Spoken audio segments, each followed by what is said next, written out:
चालाक मुर्गे और गिद्ध की कहानी। एक गांव में एक मुर्गा रहता था। वह रोज़ सुबह बांग देकर गांव वालों को जगाया करता था। एक दिन एक गिद्ध कहीं से घूमता हुआ गांव में आ गया। जब उसने मुर्गे को देखा तो उसकी लार टपकने लगी। वह सोचने लगा, वाह क्या शानदार मुर्गा है, अगर इसका मांस खाने को मिल जाए तो मज़ा आ जाएगा। वह तरकीब सोचने लगता है ताकि किसी तरह मुर्गे को दबोचकर पेट पूजा कर सके।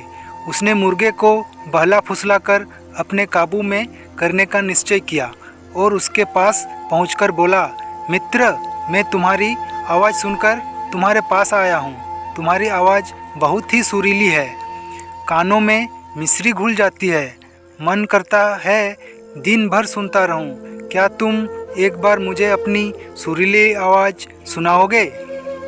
मुर्गे की कभी किसी ने इतनी प्रशंसा नहीं की थी।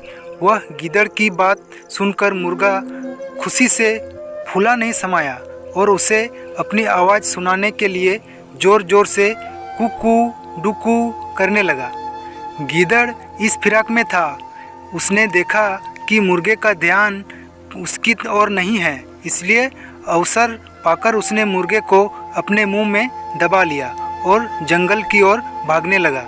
जब वह जंगल की ओर भाग रहा था, उस समय गांव वालों की दृष्टि उस पर पड़ गई।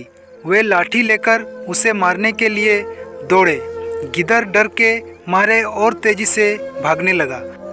मुर्गा अब तक उसके मुंह में दबा था। तब तक उसने उसके चंगुल से बचकर निकलने का एक उपाय सोच लिया था। वह भागते हुए गिद्ध से बोला, देखो गिद्ध भाई, ये गांव वाले मेरे कारण तुम्हारा पीछा कर रहे हैं।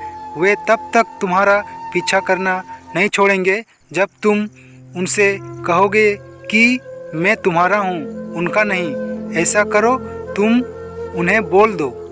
गिद्ध मुर्गे की बातों में आ गया और पलटकर बोलने के लिए अपना मुंह खोल लिया, लेकिन जैसे ही उसने मुंह खोला, मुर्गा उड़ गया और गांव वालों के पास चला गया। इस तरह अपनी चतुराई से उसने अपनी जान बचाई। तो ये कहानी आपको कैसी लगी? अच्छी लगी तो वीडियो को लाइक कीजिए और चैनल को सब्सक्राइब नहीं किए हैं तो सब्सक्राइब कर लीजिए और कमेंट करके ज़रूर बताएं कि ये कहानी आपको कैसी लगी।